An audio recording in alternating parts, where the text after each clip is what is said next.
সালাম স্টিল ভোটের গাড়ি নিয়ে রাজবাড়ীতে আছেন সহকর্মী মিজান শাহজাহান। তিনি জানাচ্ছেন সেখানকার ভোটের হালচাল।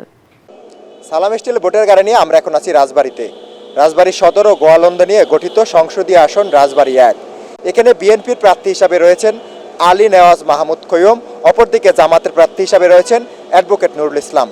এই দুই প্রার্থীর মধ্যেই তীব্র লড়াই হবে বলে আমাদেরকে ভোটাররা আশ্বস্ত করেছেন। তবে আমরা ঘুরে ঘুরে ভোটারদের সঙ্গে কথা বলে যেটি বুঝতে পেরেছি, তারা বলছেন যে তারা দ্বিতীয় পদ্মা সেতু চান। তারা তাদের এই রাজবাড়ী সদরে একটি হাসপাতাল চান, যেটি হবে মেডিকেল কলেজ হাসপাতাল, যার মাধ্যমে এখানকার রোগীরা চিকিৎসা সুবিধা পাবেন, যেন তাদেরকে আর ফরিদপুর মেডিকেল কলেজ বা ঢাকার শহরমুখী হতে না হয়। এসব দাবি দেওয়া যিনি পূরণ করতে পারবেন, এক কথায় যিনি সুশাসন আইনের শাসন প্রতিষ্ঠা করতে পারবেন, এরকম একজন প্রার্থীকেই ভোটাররা 12 ফেব্রুয়ারি ভোট দিয়ে নির্বাচিত করতে চান। সালাম স্টিল ভোটের গাড়ি নিয়ে এই মুহূর্তে আমার কাছে এই হচ্ছে সবশেষ খবর।